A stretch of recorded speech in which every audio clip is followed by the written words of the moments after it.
हमें प्रभु श्री राम द्वारा दिया हुआ कार्य पूर्ण करना है। किंतु कैसे हनुमान जी? कोई मार्ग है आपके पास?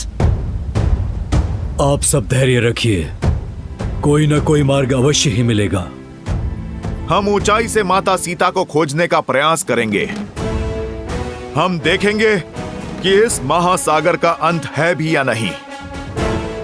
वो कैसे हनुमान जी?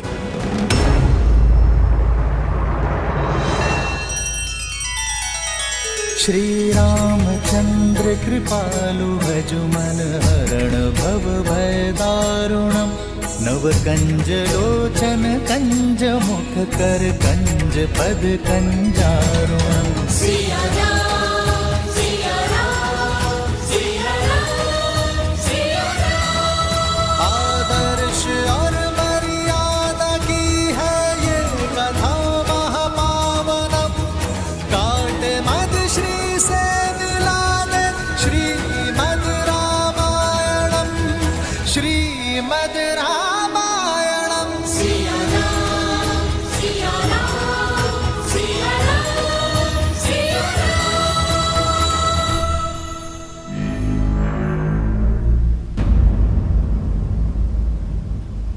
जय श्री राम। सरोज रज निज मनु मुकुरु सुधारी। बरनउँ रघुबर बिमल जसु। जो दायकु फाल चारी।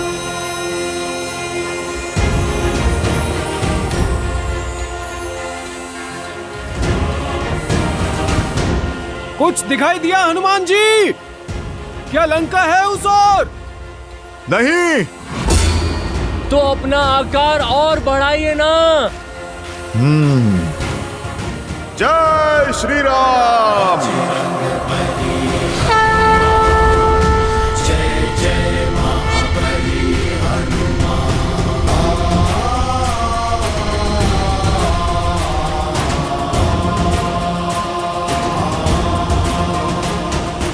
अब कुछ दिखा?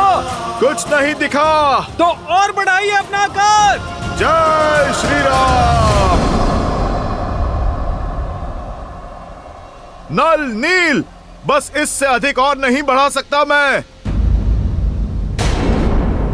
तो क्यों ना हम आपके हाथों पे चढ़ जाएं? आप हाथ ऊपर करेंगे तो कदाचित लंका दिख जाएगी। जय हनुमान ज्ञान सागर जय कपीस तिहु लोक उजागर। राम दूत अतुलित बल धामा। अंजनी पुत्र पवन सुत नामा। राम दुआरे तुम रखवारे। होत न हत्या बिनु पैसारे। आपन तेज समारो आपै। दीन लोक हाथ पर नापै।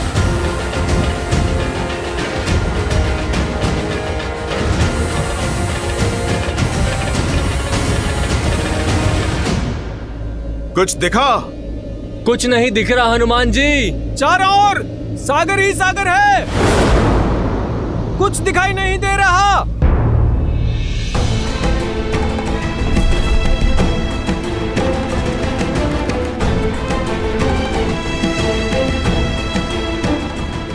जय श्री राम।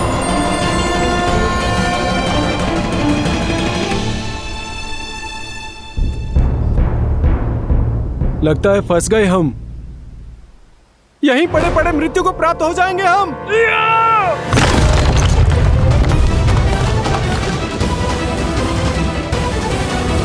मैंने वचन दिया था प्रभु श्री राम को कि माता सीता को खोजे बिना उन्हें अपना मुख नहीं दिखाऊंगा। अब यदि मृत्यु ही उपाय है तो वही सही। हम सभी अनशन करके यहीं अपने प्राण त्याग देंगे।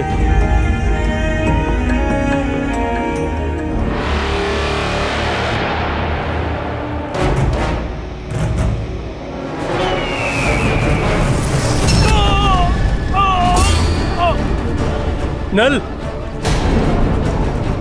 हनुमान जी रक्षा करिए।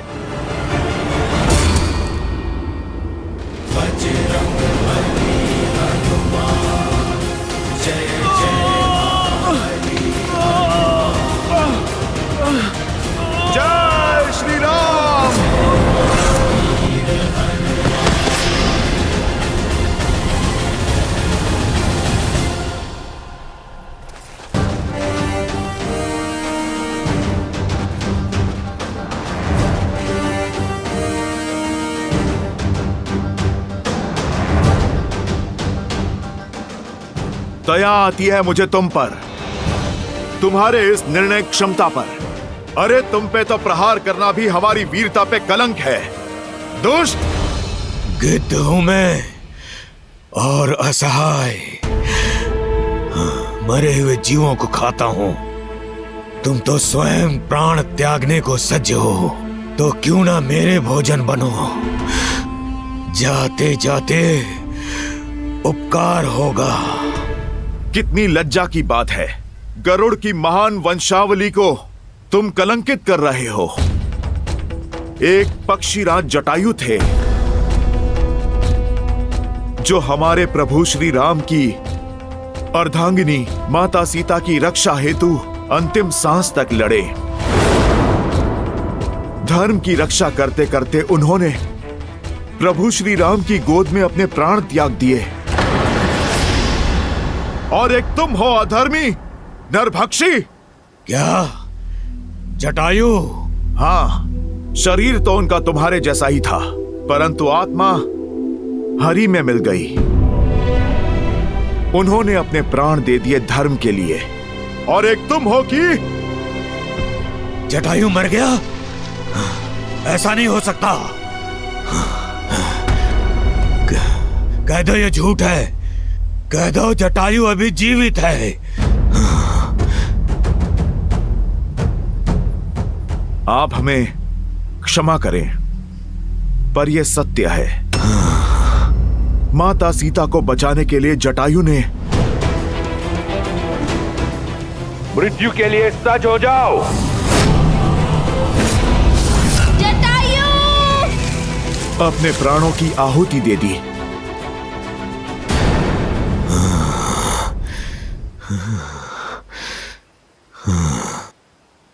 क्या हुआ? तुम ठीक तो हो ना? तुम कैसे जानते हो जटायु को? क्या मुझे जल तक लेकर जा सकते हो, ताकि मैं जटायु का तर्पण कर सकूं?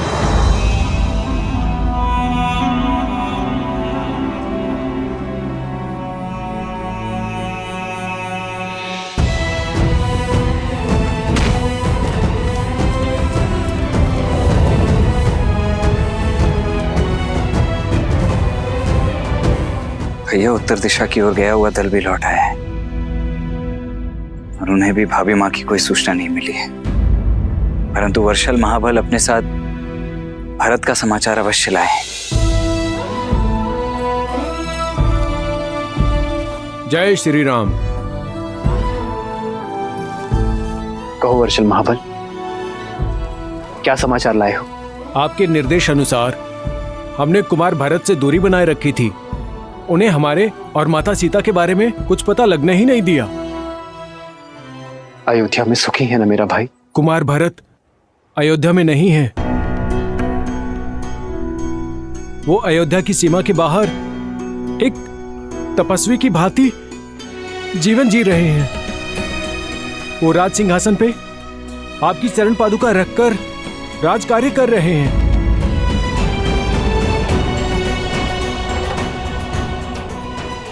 वो आप ही की तरह वनवासी जीवन जी रहे हैं। ऐसा ही है मेरा भरत। समर्पण का पर्याय है प्रेम की मूर्त। बड़ी अधीरता से वो आपके लौटने के दिन गिन रहे हैं प्रभु। आपके आदेश का पालन कर रहा हूं भैया, किंतु स्मरण रहे केवल 14 वर्ष। यदि एक क्षण भी अयोध्या लौटने में आपने विलंब किया तो अपने प्रिय भरत के निर्जीव शरीर से भेंट करेंगे आप। यदि मैं सीता को खोजकर 14 वर्षों के भीतर अयोध्या नहीं पहुंचा तो मेरा भरत मृत्यु का आलिंगन करूंगा।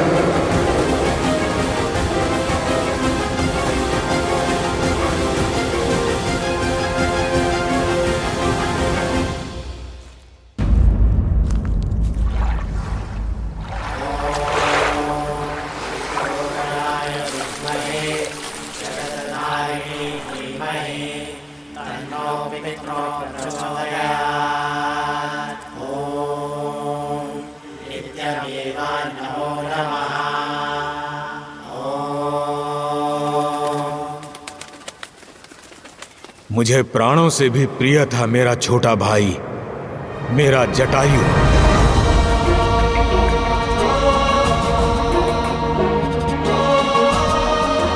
हमारा प्रेम निस्वार्थ था। एक साथ आकाश की ऊंचाइयों पर भ्रमण किया करते थे हम।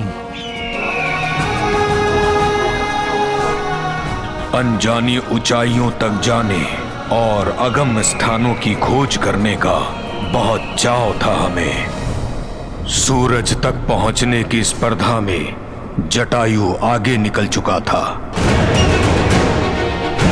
और सूरज के तेज से जटायु के पंख जलने लगे। अपने भाई को बचाने के लिए मैंने अपनी सारी ऊर्जा लगा दी। उसके पास गया, अपने पंखों से उसे छाया दी। इसी कारण मेरे पंख जल गए और मैं नीचे गिर गया। हम दोनों भाई बिछड़ गए। मेरे भाई जटायु ने मुझे खोजने का प्रयास किया होगा, किंतु भाग्य का खेल देखिए, मैं यहाँ इस महासागर में आ गिरा।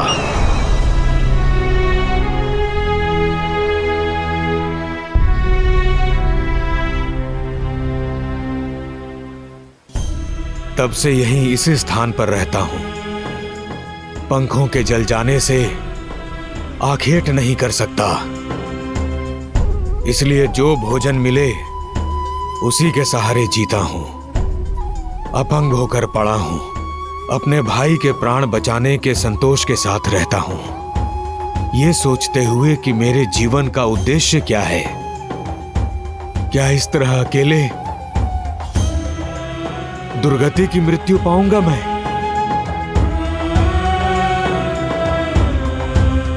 फिर एक दिन ऋषि निष्करा यहां से निकले। उन्होंने मुझे अपने जले हुए पंखों पर विलाप नहीं, प्रतीक्षा करने को कहा है। बताया कि त्रेता युग में रावण एक महापुरुष की पत्नी का अपहरण करेगा। तब वो महापुरुष कुछ गुप्तचर भी भेजेंगे, जिनकी सहायता कर मैं उनका उद्देश्य पूर्ण करूंगा और अपने इस जीवन का उद्देश्य भी पूर्ण करूंगा। उन्होंने कहा था कि तब मैं पुनः संपूर्ण हो जाऊंगा, अपना कर्तव्य निभाऊंगा और अंततः मोक्ष को प्राप्त करूंगा। हनुमान, मुझे विश्वास है कि तभी श्री राम जी की बात की थी ऋषि निष्करा ने और उनके गुप्तचर यानी कि आप सब। बताओ किस प्रकार मैं श्री राम की सहायता कर सकता हूं? ऋषि निष्करा की कही बात मुझे कभी समझ में नहीं आई। आप ही बताइए ना, संपूर्ण कैसे हो सकता हूं? हे पक्षीराज, आपका कथन उचित है। हम माता सीता की खोज करने ही निकले हैं, जिन्हें रावण अपने पुष्पक विमान में ले गया था।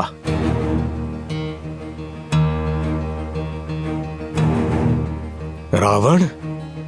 हाँ, मैंने देखा है उसे पुष्पक विमान में दक्षिण की तरफ जाते हुए।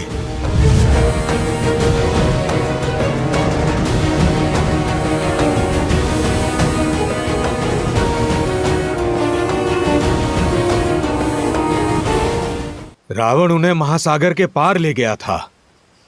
यदि मुझ में सामर्थ्य होता तो मैं आपकी सहायता अवश्य करता। सागर लांघ कर मैं ढूंढ लाता माता सीता को, किंतु मैं तो उड़ ही नहीं सकता। संपूर्ण होने का अर्थ कदाचित यही है पक्षीराज, कि आप एक बार पुनः अपने इन पंखों का उपयोग कर पाएंगे। मेरे प्रभु श्री राम का बल निर्बल को भी सबल बना देता है। वो दीनों के नाथ हैं, निराश का विश्वास है। आप प्रभु श्री राम का नाम लेकर प्रयास तो कीजिए।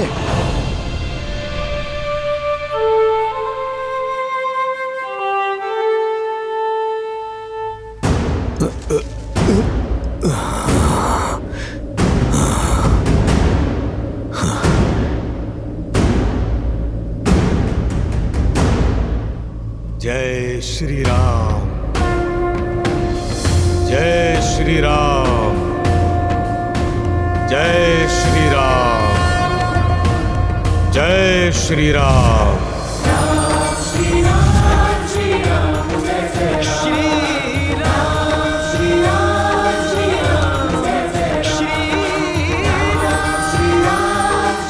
मैं जानता था, आपने देखा, मेरे प्रभु श्री राम की भक्ति हर बाधा से लड़ सकती है।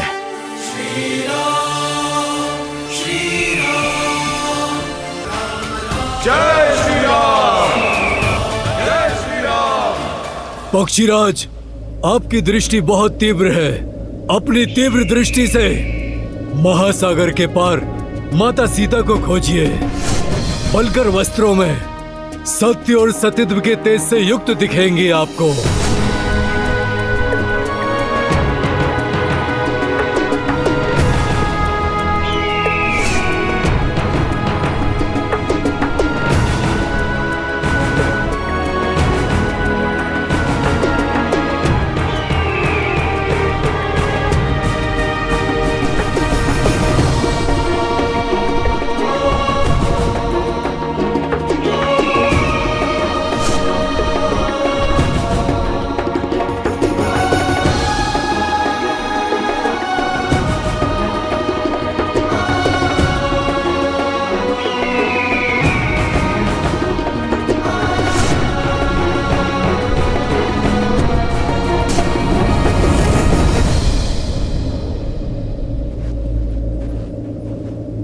देखा, मैंने माता सीता को देखा।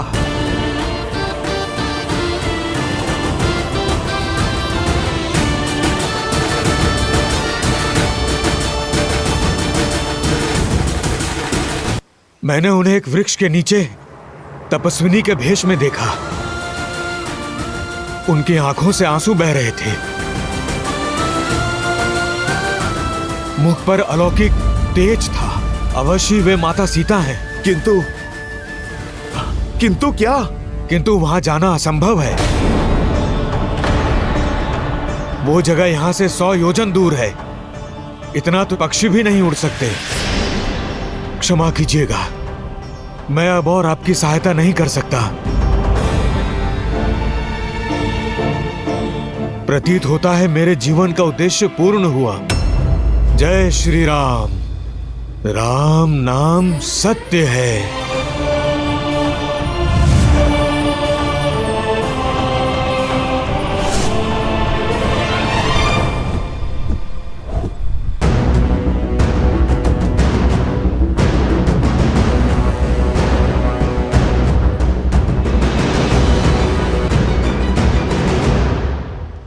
संपाति ने मार्ग तो बता दिया, किंतु स्वयं प्रभा की भ्रांति, एक असंभव दृश्य सामने रख दिया है। जो सागर रावण भी पुष्पक विमान से पार करता है, उसे छलांग लगाकर कौन पार करेगा? राम के काम कौन करेगा? सीता को आशा कौन देगा? यदि 14 वर्ष के समाप्ति तक राम अयोध्या नहीं पहुंचे, तो भरत अपने प्राण त्याग देंगे। देवी, जिन श्री राम का नाम लेने से ही प्राणी जन्म और मृत्यु के भव सागर को पार कर जाता है, उनके परम भक्त को ये 100 योजन का समुद्र भला क्या रोकेगा? ऐसा कौन सा भक्त है श्री राम का जो 100 योजन पार कर लेगा? वो जिसका जन्म ही हुआ है श्री राम के काज सवारने के लिए, वो जो संकट मोचक है, वो जो असंभव को संभव में परिवर्तित करते, मेरा ही अंशावतार हनुमान। किंतु देखिए हनुमान को, संशय से भरे मौन खड़े हैं आपके अंशावतार। कमी बल की नहीं, बोध की है। हम सबके भीतर शक्ति का एक स्रोत होता है, बस हमें ही उसका आभास नहीं होता। हनुमान की शक्ति असीमित है, परंतु उनका बोध गौण है। आवश्यकता है उनके बोध को जागृत करने की, उन्हें उनकी शक्तियों की पुनः स्मृति दिलाने की। एक बार ये हो जाए देवी, फिर देखिए, ये 100 योजन का समुद्र तो क्या, 100 ब्रह्मांड भी पार कर जाएगा ये राम भक्त।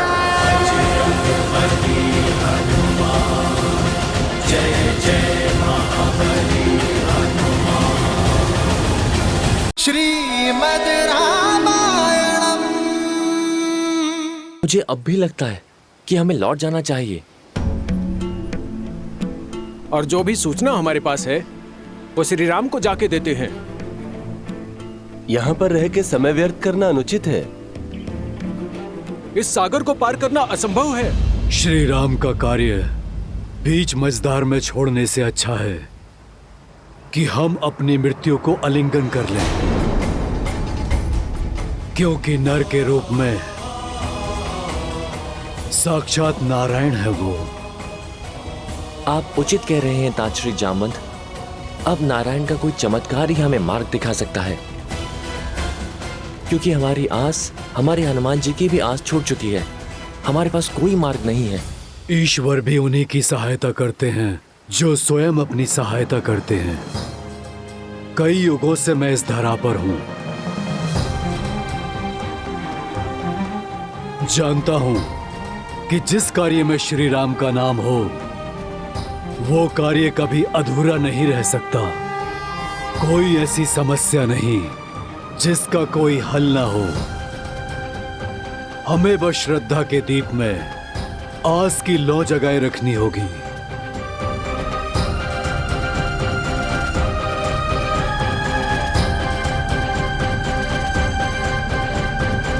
स्वामी, आपका अंश अवतार हनुमान आशा खो चुका है। अब उसे स्वयं से कौन मिलवाएगा? कौन उनका साक्षात्कार उनके ही बल से करवाएगा? जामवंत, क्योंकि हमारी रचाई इस लीला का सबसे अधिक बोध उन्हें ही है। जीवन और इतिहास के ज्ञान का अद्भुत समन्वय है जामवंत। वो जामवंत जो स्वयं ब्रह्मदेव के मुख से वृक्षों के राजा बनकर प्रकट हुए थे। तो श्री राम की कथा में जामवंत की और भी भूमिकाएं? हाँ देवी, आने वाले इस धर्म युद्ध में जामवंत श्री राम के सहायक, उनके मार्गदर्शक बनेंगे। पिछले कई युगों से भगवान विष्णु के राम अवतार की प्रतीक्षा में थे जामवंत। स्वयं को इस पावन उद्देश्य के लिए तत्पर कर रहे थे जामवंत। युगों से? हाँ देवी, जामवंत कोई साधारण वृक्ष नहीं, नारायण के हर रूप, हर स्वरूप के साक्षी रहे। फिर वो चाहे बराह अवतार से लेकर नरसिम्हा अवतार हो, या फिर समुद्र मंथन से लेकर वामन अवतार तक, जामवंत इन सभी घटनाओं के साक्षी रहे। जब भगवान विष्णु ने वामन अवतार में असुरराज महाबली का दमन किया था, तब 21 बार भगवान वामन की प्रदक्षिणा देने वाले जामवंत ही थे। और अब राम अवतार में, राम रावण युद्ध में श्री राम के गुरु बनकर उनका मार्गदर्शन करने का दायित्व भी जामवंत ही संभालेंगे। श्री रामचंद्र कृपालु भजु मन हरण भव भय दारुणम। नव कंज लोचन कंज मुख कर कंज पद कंजारुणम। सिया राम, सिया राम, सिया राम, सिया राम। आदर्श और मर्यादा की है ये कथा महापावनम। काट मद श्री से मिला दे श्रीमद् रामायणम। श्रीमद् रामायणम। सिया राम, सिया राम, सिया राम। भला हमें से लंका तक कौन जा सकता है? इतना सामर्थ्य तो हम में से किसी में भी नहीं है। संपाति ने हमें ये कहा था कि लंका यहाँ से कम 100 योजन दूर है। माना कि हम वानर हैं, किंतु इतनी दूरी तय करना तो हमारे लिए भी असंभव है। संपाति और जटायु माता सीता को बचाने के लिए अपने प्राण तक न्यौछावर करने से पीछे नहीं हटे, और तुम कहते हो कि हम पीछे हट जाएं? कदापि नहीं। अपने भीतर झांको, कौन है जो माता सीता तक पहुंचने के लिए इस विशाल महासागर के पार निकल सकता है?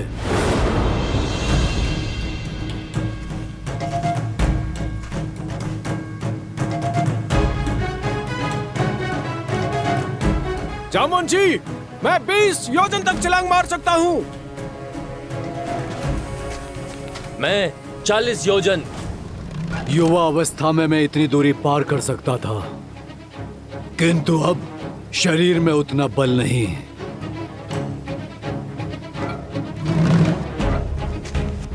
मैं करूंगा ये प्रयास।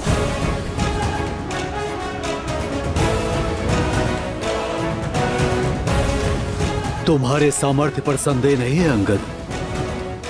मुझे ज्ञान है कि तुम वहां तक पहुंच तो जाओगे, परंतु वहां से लौटने की शक्ति शेष नहीं बचेगी, और फिर तुम युवराज हो। तुम्हारी रक्षा हमारे लिए आवश्यक है, और तुम्हारा यहाँ सेना के साथ रहना भी आवश्यक है।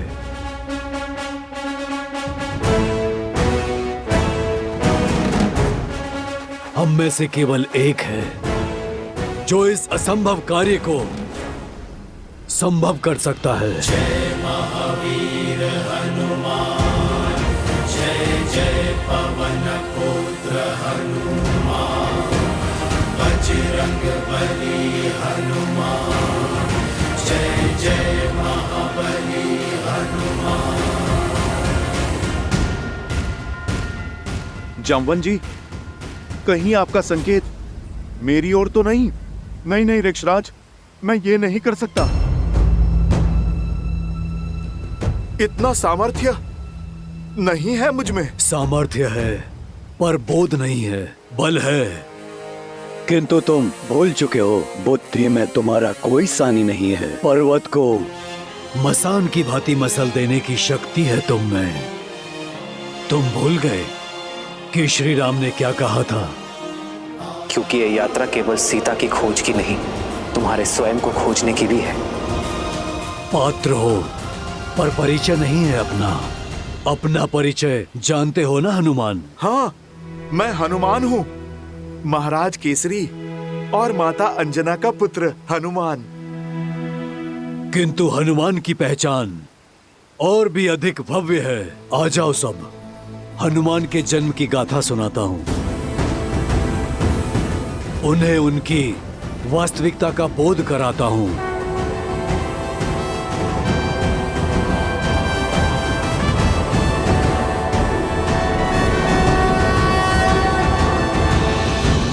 ईश्वर ने सब कुछ दे दिया, बस एक संतान नहीं दी।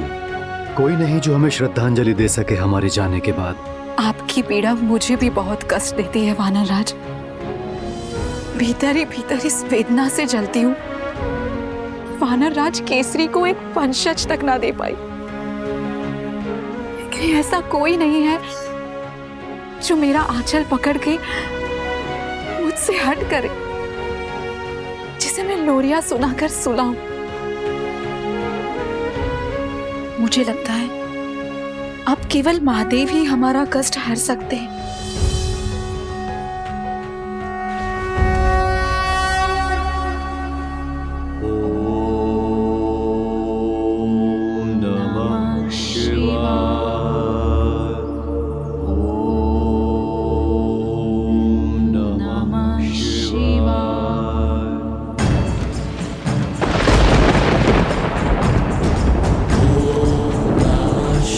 केसरी और अंजना पूरी श्रद्धा से तप में लगे रहे।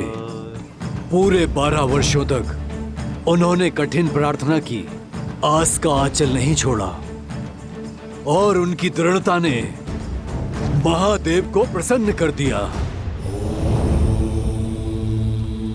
वायुदेव, कृपया प्रकट हो। प्रणिपात महादेव। प्रणिपात माता। आदेश करें, इस दास का स्मरण कैसे किया आपने? क्या अपने वेग में कोई भूल तो नहीं हो गई मुझसे? भूल नहीं हुई, संसार का भला करने का अवसर मिला है आपको। एक बड़ा दायित्व सौंपने के लिए आपको यहाँ बुलाया गया है। महादेव की सेवा करके मैं धन्य हो जाऊंगा। अपनी भक्ति से प्राप्त शक्ति से रावण इस संसार में तनाव का वातावरण फैला रहा है। नारायण के अवतार श्री राम को एक भक्त की आवश्यकता होगी, जो मेरा ही अंशावतार होगा। देवी अंजना के गर्भ तक उसे पहुंचाने के लिए आपकी सहायता की आवश्यकता है वायुदेव। ये समझ लीजिए कि श्री हरि के इस दिव्य अवतार की गाथा में आपकी एक अत्यंत महत्वपूर्ण भूमिका होने वाली है। समय आने पर मेरे इस अंशावतार को संसार जिस नाम से पुकारेगा वो होगा हनुमान। वो हनुमान जो संसार में राम भक्ति की अलख जगाएगा। वो हनुमान जो इस संसार को सच्ची भक्ति का अर्थ समझाएगा, जो भक्त और भगवान के संबंध को एक नई ऊंचाई तक ले जाएगा, जो राम रावण युद्ध में श्री राम का प्रमुख सहायक बनेगा और देवी सीता की मुक्ति का मार्ग बनेगा। धन्य हूं मैं महादेव, आपकी इस इच्छा को मैं अवश्य पूर्ण करूंगा। हनुमान आपका अवतार होगा और उसे धरती पर ले जाने में मेरे सहयोग के कारण पवनसुत कहलाएगा। नमामि शंभुं पुरुषं पुराणं, नमामि सर्वज्ञं पारमं, नमामि रुद्रं प्रभुं शयन्तं, नमामि शर्वं शिरसा नमामि। जय जय जय शंकर उमा महेश्वर। जगत कल्याण का मार्ग तुम्हारी प्रतीक्षा कर रहा है हनुमान। तुम्हारे बल का आभास कर सकता हूं मैं हनुमान।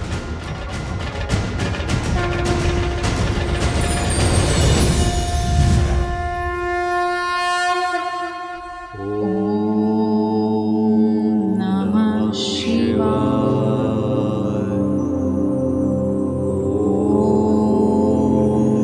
नमः शिवाय।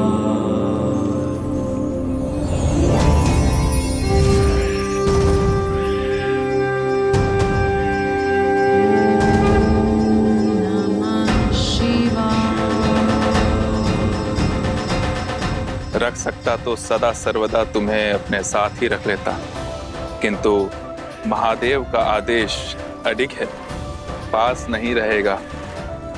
किंतु तुम्हारा पिता सदा तुम्हारे साथ रहेगा। शंकर सुवन केसरी नंदन, तुम्हारा पिता कहलाने का गर्व मेरे जीवन का सबसे बड़ा धन होगा।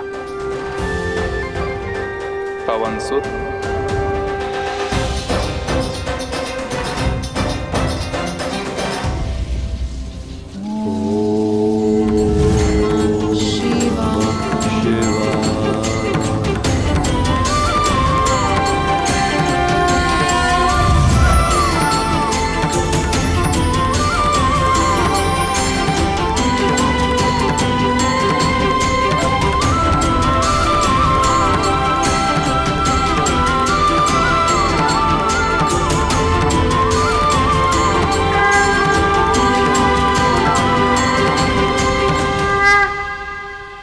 तो मेरा जन्म महादेव की इच्छा से हुआ।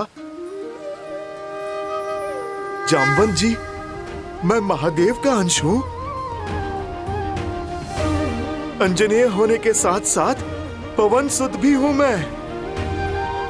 और मेरा जन्म प्रभु श्री राम की सेवा के लिए हुआ। इसीलिए सदा मुझे प्रभु श्री राम की प्रतीक्षा रहती थी। धन्य हुआ मैं, मेरे श्री राम, प्रभु श्री राम, राम राम राम राम राम राम।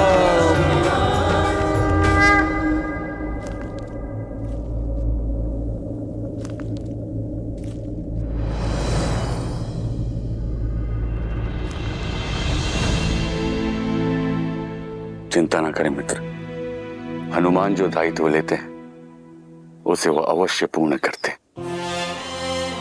बस वही एक आशा शेष है मित्र, यही ना टूटे। मित्र, मैं आपको कुछ दिखाना चाहता हूं। वो जो हनुमान ने हमारे ऋषिमुख निवास के समय बनाया था। आई।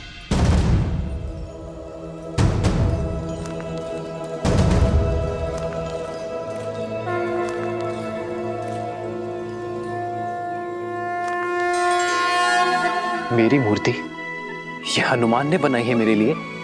हाँ, बिना आपको देखे आपके लिए हनुमान की भक्ति और समर्पण, उसकी कोई सीमा नहीं।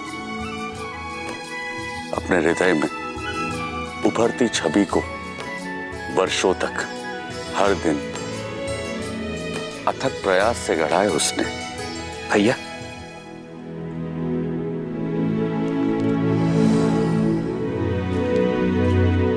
देखो लक्ष्मण, हनुमान ने मेरे लिए यह प्रतिमा बनाई है।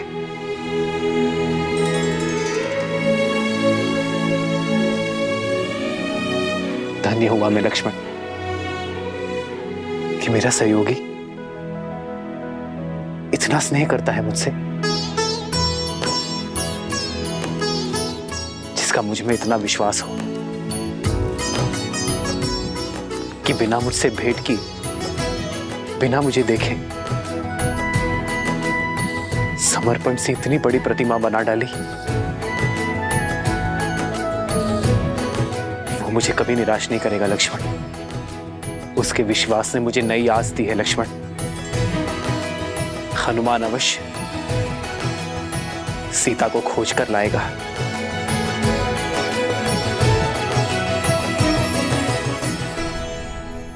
अपने जीवन का उद्देश्य तो जान गया, परंतु उसे पाने का मार्ग कैसे ढूंढूं? ऋक्षराज, इस महासागर को लांघने का सामर्थ्य मैं कहां से लाऊं? सूर्य कभी नहीं पूछता कि अपने अंदर उजाला कहां से लाए। इस तुच्छ सागर को महासागर कह रहे हो तुम कदाचित भूल रहे हो, अपने बाल्यकाल में तुमने बहुत ऊंची छलांग लगाई थी। इतनी ऊंची छलांग कि ऐसे सहस्त्र समुद्रों की दूरी उसमें समा जाए। सहस्त्र योजनों की छलांग लगाई थी तुमने हनुमान। वो छलांग जिसने केसरी नंदन मारुति को हनुमान बनाया। हनुमान ज्ञान गुण सागर, जय कपीस तिहु लोक उजागर।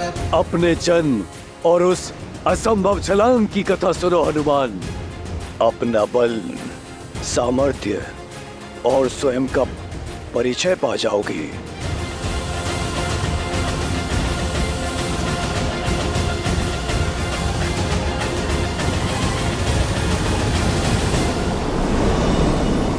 जन्मे मारुति प्यारे,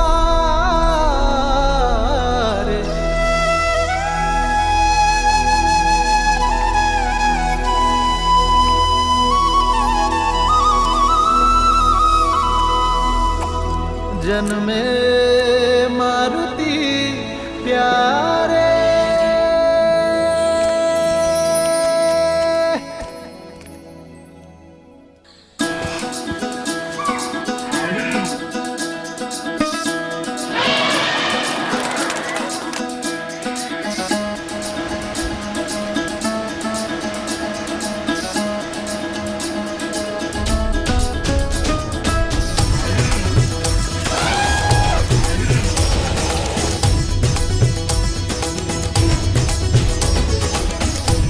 बाजत ढोल है मृदंग पखावज, झूमत मन मतवारे। मंगल पल ये आया है देखो, हर्षित वानर सारे। हो जन में मारुति प्यारे, शुभ है आंगन द्वारे, श्री राम के है दुलारे।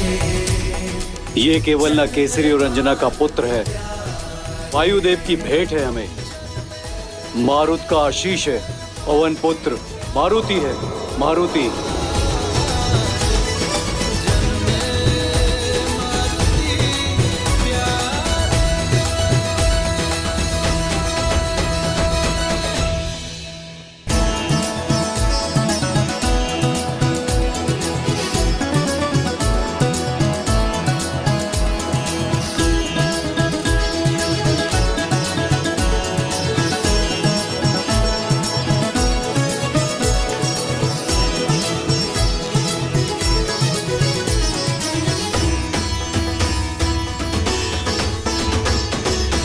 सा मुकदम के चंचल नटखट नैना, तू भगवान का रूप है, तुझ सा भक्त कोई ना।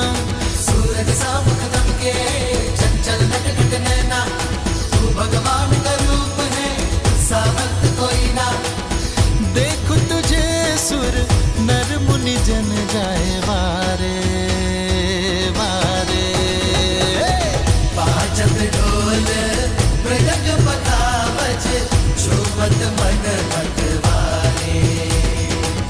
मंगल पल आया है देखो, जन में मारुति प्यारे। हो जन में मारुति प्यारे, शुभ है आंगन द्वारे, श्री राम के है दुलारे। जन में मारुति प्यारे।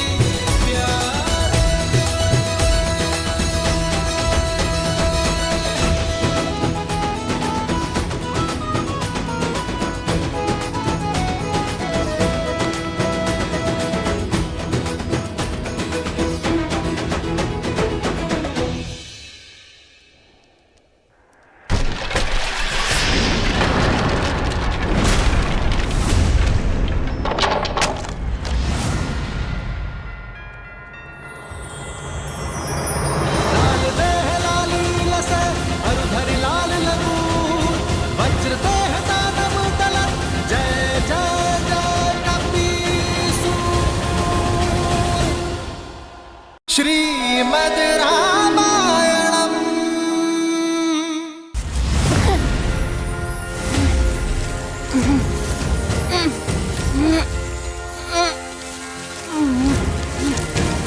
बजरंगबली हनुमान, जय जय महाबली हनुमान। केसरी नंदन मारुति की, केसरी नंदन मारुति की। जय महावीर हनुमान, जय जय पवन पुत्र हनुमान। पवन सुत और महादेव के अंश हो, वायु की प्रचंड शक्ति और महादेव के अनन्य क्षमता के साथ जन्मे हो तुम,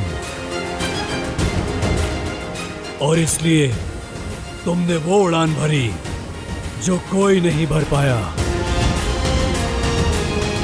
जब तुम बालक थे तब एक दिन तुम्हारी माता अंजना वन में पुष्प लेने गई और पीछे तुम निद्रा से उठे और बालक मारुति भूख से बिलखने लगा। माता, माता, भूख लगी है, भोजन दो ना।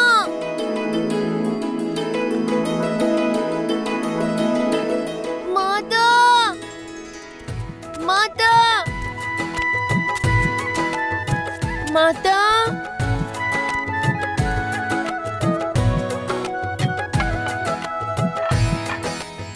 भोजन तो नहीं है।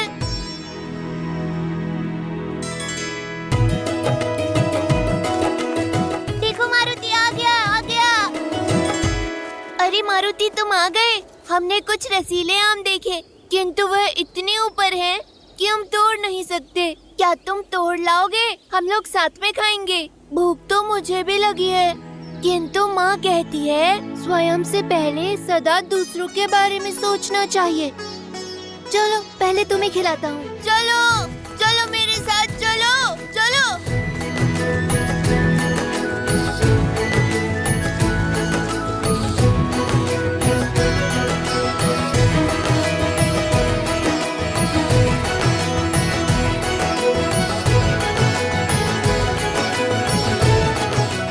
और ऊपर जाओ मारुति, और बड़े आम तोड़ो।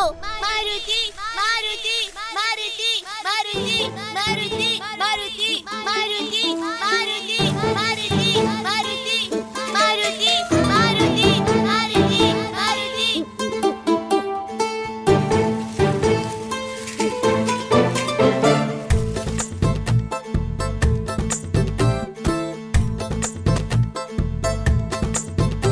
इतना पर्याप्त है? नहीं, ये हरे हैं, कच्चे।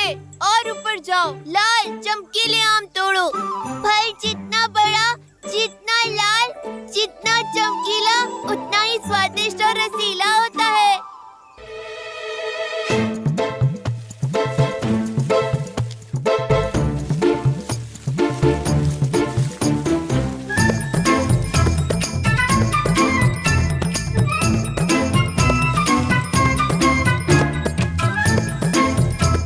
इससे भी लाल और रसीला।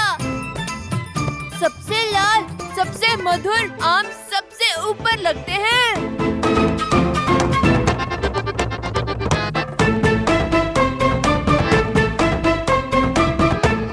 जितना बड़ा, जितना लाल, जितना चमकीला, उतना ही रसीला।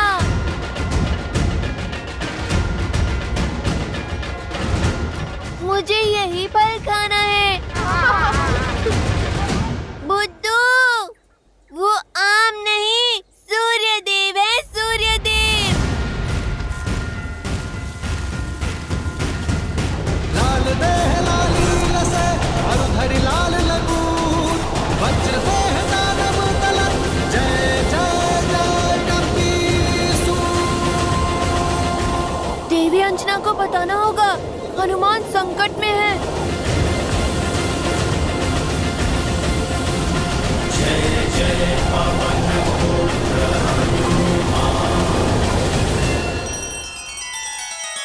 श्री रामचंद्र कृपालु भजुमन हरण भव भय दारुणम। नव कंज लोचन कंज मुख कर कंज पद कंजारुणम। सिया राम सिया राम सिया राम सिया राम। आदर्श और मर्यादा की है ये कथा महापावनम। काट मद श्री से मिला दे श्रीमद् रामायणम, श्रीमद् रामायणम। सिया राम सिया राम सिया राम सिया राम।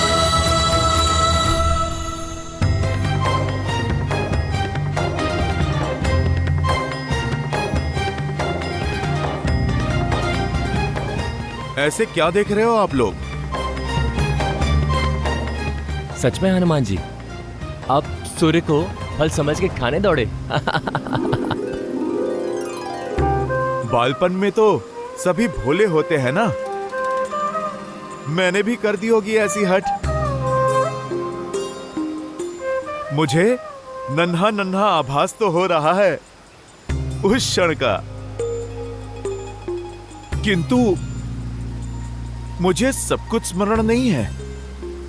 आज तो बहुत अच्छे पुष्प मिल गए बाग में, इसकी तो बहुत अच्छी माला बनेगी, है ना? देवी अंजना, देवी अंजना। क्या हुआ पुत्र? मारुति। अब क्या कर दिया मेरे नटखट ने? किसको पूछ से उठाकर फेंक दिया? किसका फल छीन के खा गया? वो मारुति सूर्य को फल समझकर खाने के लिए उड़ गया।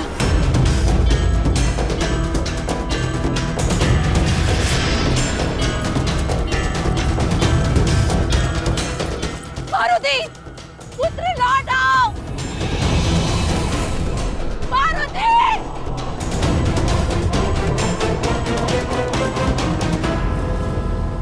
उस दिन ग्रहण अमावस्या थी। यहाँ बालक मारुति ने सूर्य की ओर उड़ान भरी और वहां सूर्य को ग्रहण लगाने के लिए दुष्ट राहु ने उसे रोकने का प्रयास किया।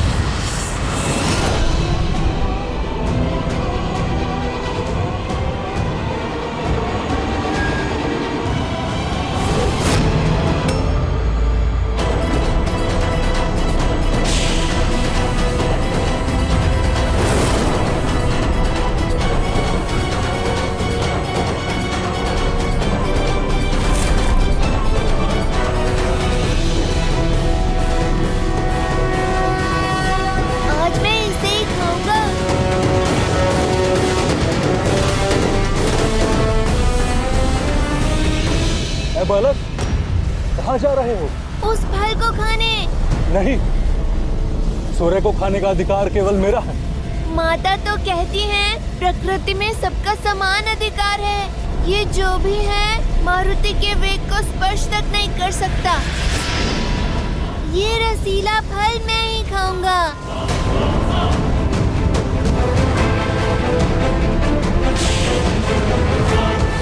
मूर्ख बालक, रुक जाओ। राहु का आदेश टालने का दुस्साहस मत करना। नियति का लेख है, आज सूर्य को निकलकर ग्रहण लगाना है मुझे। तुम्हारी हट मुझे रोक नहीं पाएगी। बंधु, मेरी भूख आपकी नियति से अधिक बलवान है। अपने भोजन के बीच में वानर किसी को नहीं आने देते।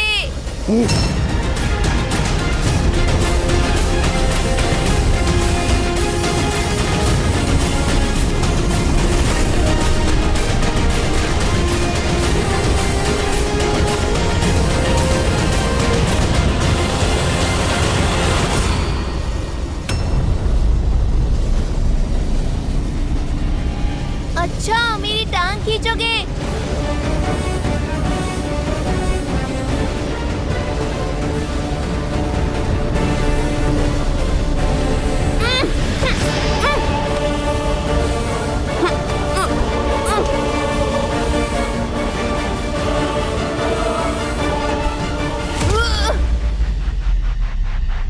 मेरा फल छीनने आया था।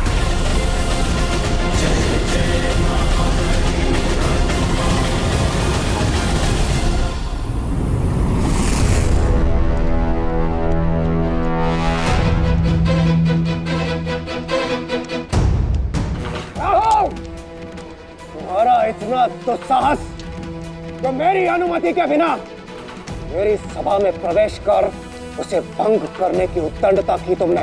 इंद्रदेव, आज एक असुर नहीं, एक ग्रह देवराज से रक्षा की विनती करने आया है। एक तुच्छ वानर बालक की हट ब्रह्मांड का संतुलन भ्रष्ट करने जा रही है। एक तुच्छ वानर बालक? कहीं तुम मेरे साथ वो बात तो नहीं कर रहे? सत्य कह रहा हूं देवराज, विलक्षण बल है उसमें। सूर्य को निगलने चला है। महाबली है वो, जिसने एक प्रहार में मुझे यहां पटक दिया। शिव का अंश है, इसलिए मौन नहीं बैठ सकते देवराज।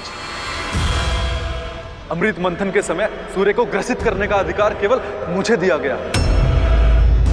आज सृष्टि का नियम टूटा तो देवराज की गरिमा भंग होगी।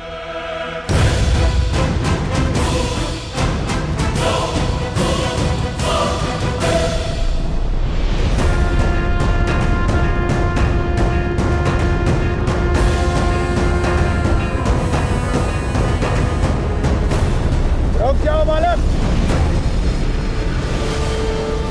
तुम्हारी ये चेष्टा सांसारिक संतुलन बिगाड़ रही है। कोई भूखा बालक फल खाएगा तो आपकी सृष्टि का संतुलन भला कैसे बिगड़ेगा? उद्दंडी बालक, तुम्हारा इतना दुस्साहस कि तुम देवताओं के राजा के साथ तर्क वितर्क कर रहे हो। आपसे पहले भी एक आया था, प्राण बचाकर भागा है।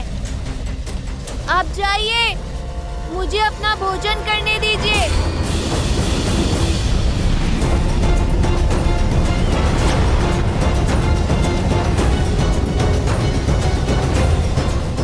रुक जाओ मूर्ख, सूर्य के समीप जाते ही भस्म हो जाओगे तुम।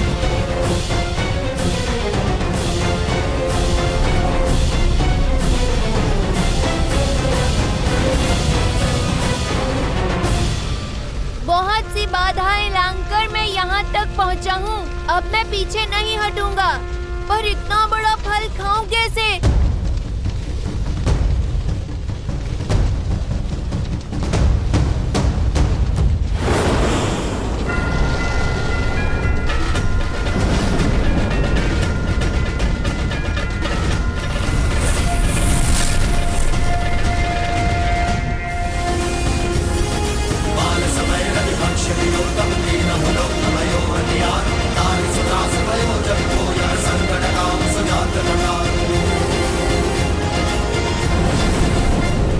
प्रतीत होता है ये ऐसे मानेगा नहीं।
मेरा पुत्र, मेरा पुत्र, पुत्र, पार्वती, पार्वती, पुत्र, पार्वती।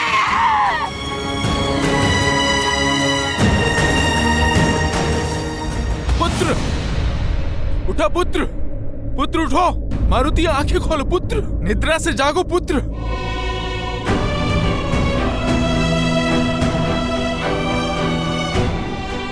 मारुति आंखें खोलो।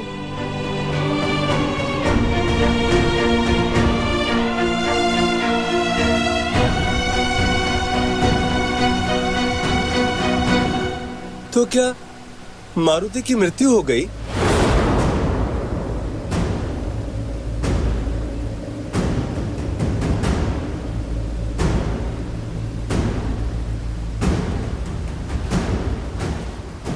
हाँ, क्योंकि वज्र को तो पवन देव भी नहीं सह सकते,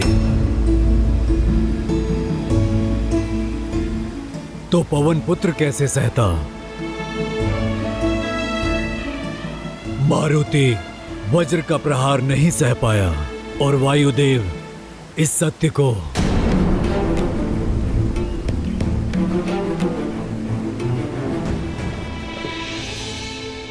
पुत्र आंखें खोलो पुत्र, पुत्र आंखें खोलो पुत्र। ये ठीक नहीं किया इंद्रदेव।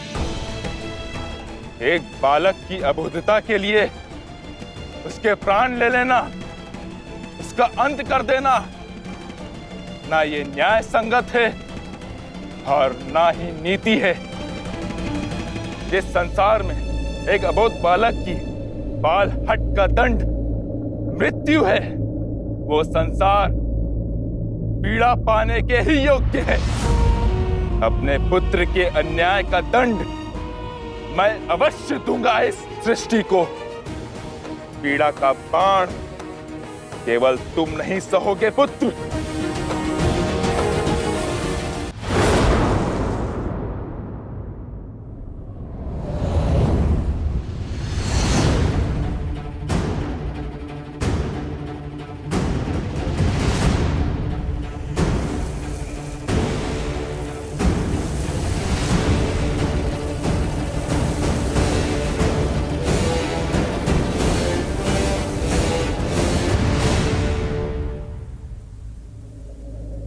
मारुति, मारुति, मारुति, मेरा पुत्र कहाँ है? मेरा पुत्र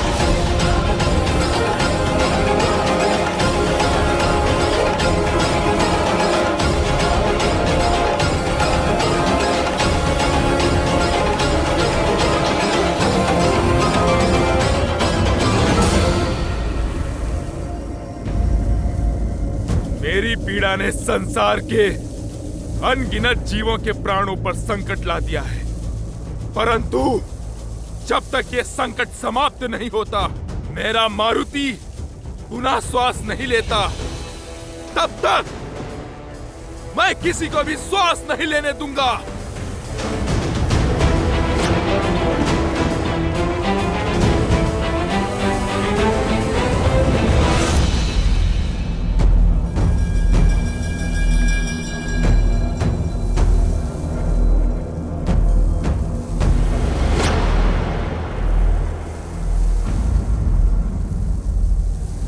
इंद्रदेव, अब आप यहां क्यों आए हैं?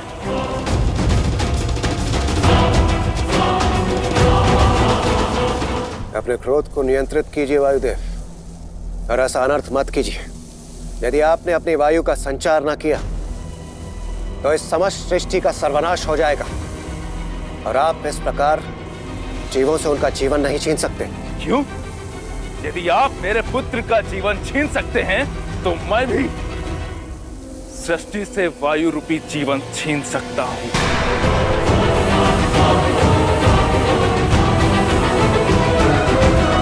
वायुदेव, समझने का प्रयास कीजिए।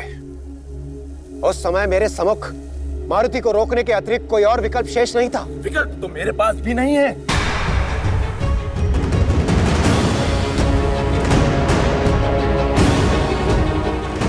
जब तक मेरे पुत्र के प्राण पुनः नहीं लौटते, संसार की पीड़ा का अंत नहीं होगा।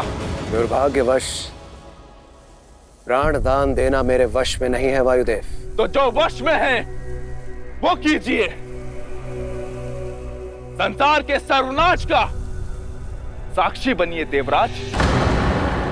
वायुदेव, यदि आप न माने तो शीघ्र ही पृथ्वी से जल समाप्त हो जाएगा। भूलोक यमलोक बन जाएगा। हमारा कर्म, हमारा उद्देश्य, हमारा अस्तित्व सब समाप्त हो जाएगा। अपनी क्रोधाग्नि में इस संसार को जलाकर ध्वस्त मत कीजिए वायुदेव। एक बार उन निर्दोष जीवों की पीड़ा को, उनकी पुकार को सुनने का प्रयास कीजिए। क्या उन जीवों ने सुनी थी मेरे पुत्र की करुण पुकार?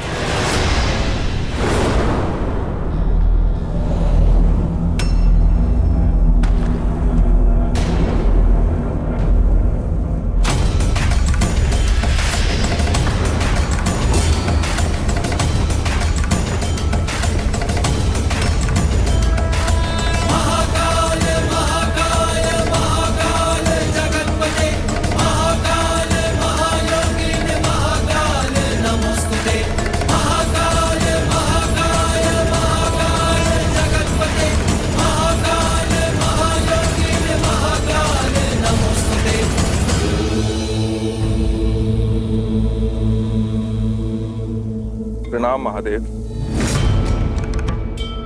प्रणाम महादेव।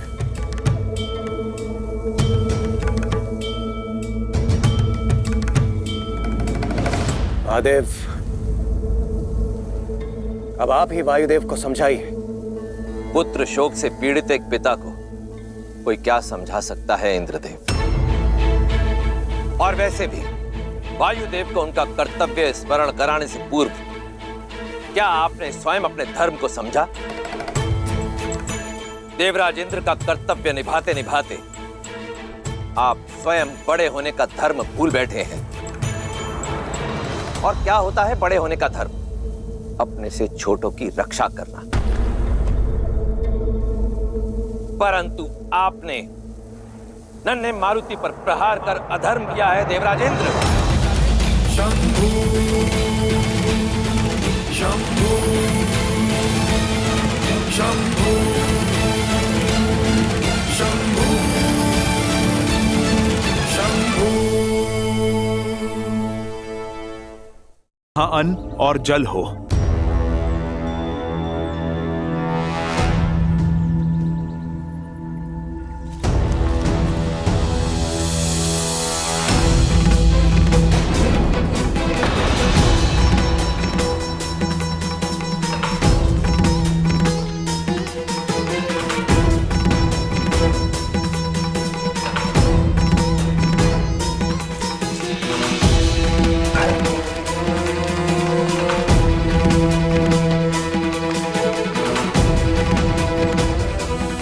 नील,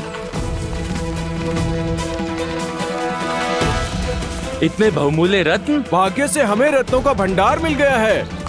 हमारे परिश्रम का फल मिल गया है। हम जीवित तो हैं ना? ये स्थल स्वर्ग से कम नहीं है। हाँ, स्वर्ग ऐसा ही सुंदर होगा। ये कैसा स्थान है? सब कुछ स्वर्ण और रत्नों से बना है। वो रहा जल।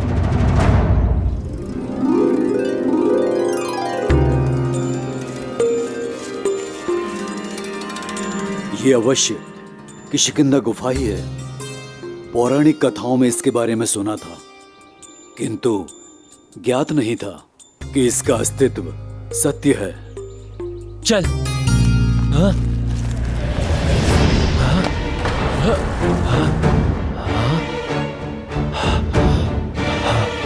ये अंधकार कैसे हो गया? कहीं हम फंस तो नहीं गए? भागो! शांत हो जाओ। ये अवश्य ही कोई माया है। बाहर जाने का मार्ग ढूंढते हैं। सब एकत्रित हो जाओ ताकि कोई खो ना जाए।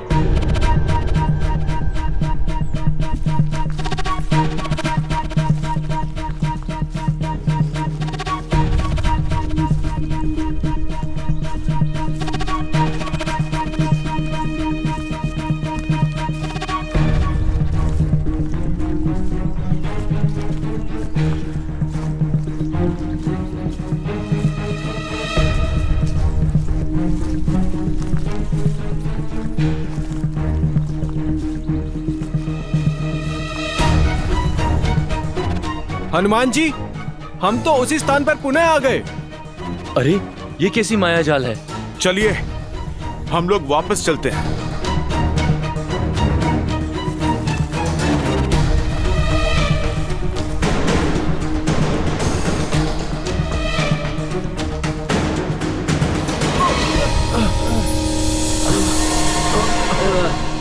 हनुमान जी, कैसी रोशनी है ये?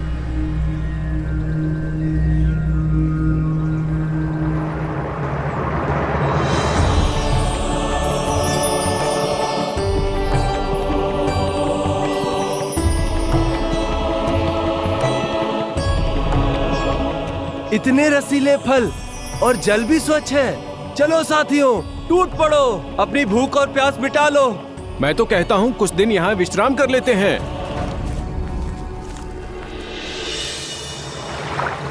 सावधान, इस गुफा का नियम है, यदि किसी ने यहाँ से कुछ खाया या जल पिया तो वो यहाँ से बाहर नहीं जा पाएगा। जल मत ग्रहण करो। आप लोग घबराओ नहीं। जिसके साथ प्रभु श्री राम हो उसको कैसा भय? हमें शीघ्र ही यहाँ से बाहर निकलना होगा। परंतु कैसे? जो भी मार्ग लेते हैं लौटकर यहीं आ जाते हैं। सही मार्ग कौन सा है? यहाँ से बाहर जाना असंभव है। प्रभु श्री राम कहते हैं, सत्य में हर असंभव कार्य को संभव करने की शक्ति होती है। देवी, हम नहीं जानते कि आप कौन हैं, ये कैसी माया है, परंतु हम आपको अपना सत्य बताते हैं। हमें आशा है कि फिर आप भी हमें अपना सत्य अवश्य बताएंगी।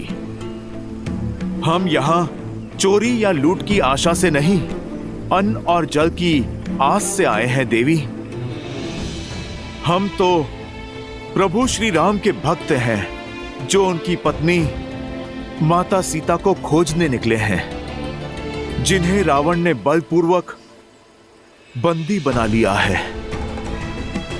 देवी, हम माता सीता को खोजने से पहले रुक नहीं सकते और बिना उन्हें पाए हम लौट के जा नहीं सकते देवी।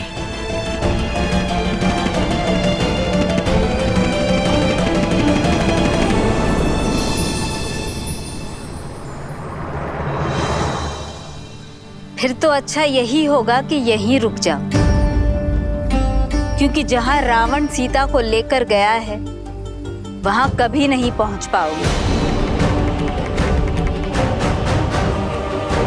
जब घर लौट नहीं सकते तो भूखे क्यों मर रहे हो?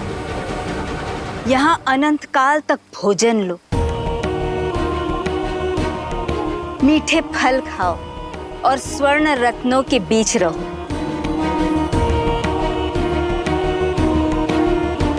सारी सुविधाएं हैं यहाँ। क्यों किसी और के लिए अपने प्राण और जीवन पर संकट लाते हो? सब प्यास से तड़प रहे हैं, जल पी लो।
देवी, आप देख रही हैं, हम अपना जीवन दे देंगे पर अपना लक्ष्य नहीं छोड़ेंगे।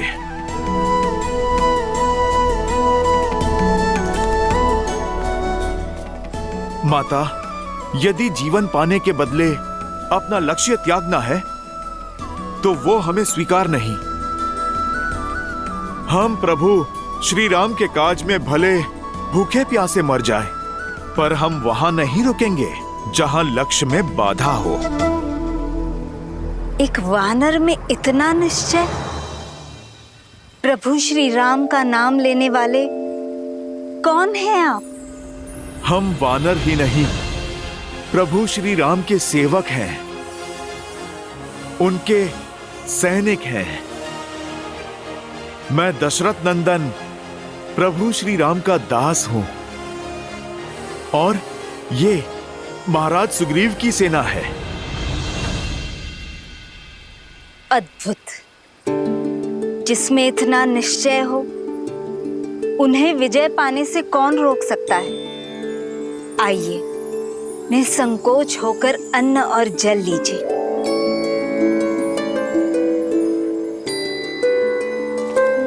माता, आप अपना परिचय दें। मैं तपस्विनी स्वयं प्रभा हूँ और ये मायावी गुफा असुर वस्तुकार माया द्वारा बनाई गई थी, जिनके प्राण इंद्र के वज्र ने हर लिए। और फिर ये गुफा माया की पत्नी और मेरी सखी हेमा की हो गई, और हेमा के उपरांत मैं इस गुफा की रक्षा करती। प्रणाम माता स्वयं प्रभा। आइए जल ग्रहण करें।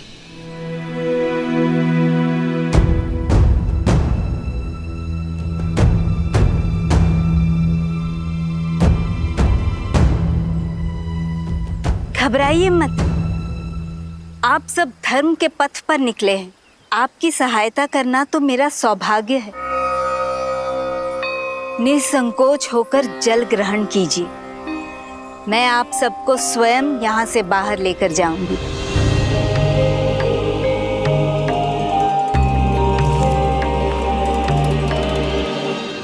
देवी, फल भी?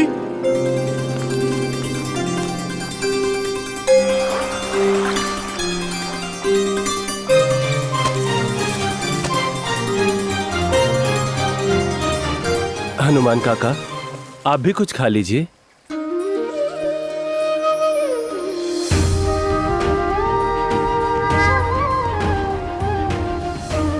अंगद, माता सीता को खोजे बिना जल की एक बूंद भी मेरे गले से नहीं उतरेगी।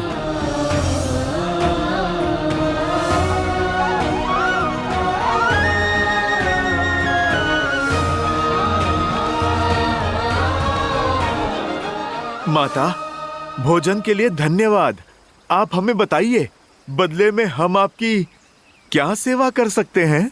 कुछ करना ही चाहते हो तो देवी सीता को बचा लो और रावण को दंडित करो। एक स्त्री का सम्मान धूमिल हो रहा है हनुमान, और इससे बड़ा पाप दूसरा कोई नहीं है।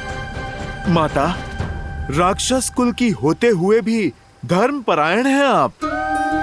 आप तो मेरी माता समान पूजनीय हैं। परंतु माता, रावण को दंडित करने का अधिकार तो प्रभु श्री राम को है। हमें तो बस अपना कर्तव्य करना है माता। आप बस हमें कृपा करके इस गुफा से बाहर जाने का मार्ग बताइए माता। इस शुभ उद्देश्य में मुझे भी सहायक होने दीजिए। तुम्हें तुम्हारे गंतव्य रावण की लंका के निकटतम बिंदु तक ले चलती हूँ, किंतु आगे का मार्ग सुगम नहीं होगा। प्रभु श्री राम की भक्ति हमें वैसे ही मार्ग दिखाएगी जैसे आज दिखाया है। अति उत्तम। अब अपनी आंखें बंद करो और जब तक मैं न कहूं इन्हें खोलना मत, चाहे जो हो जाए।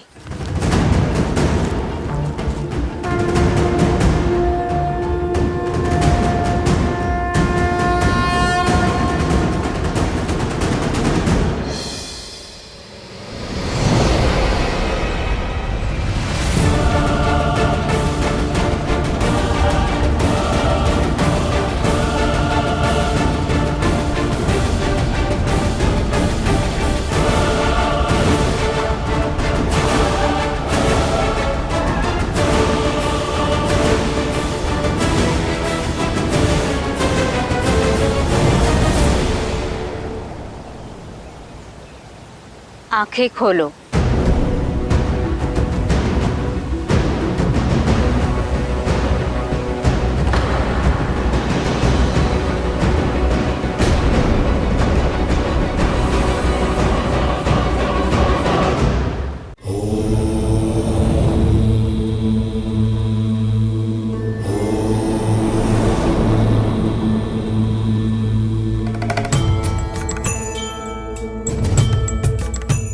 क्या हुआ देवी?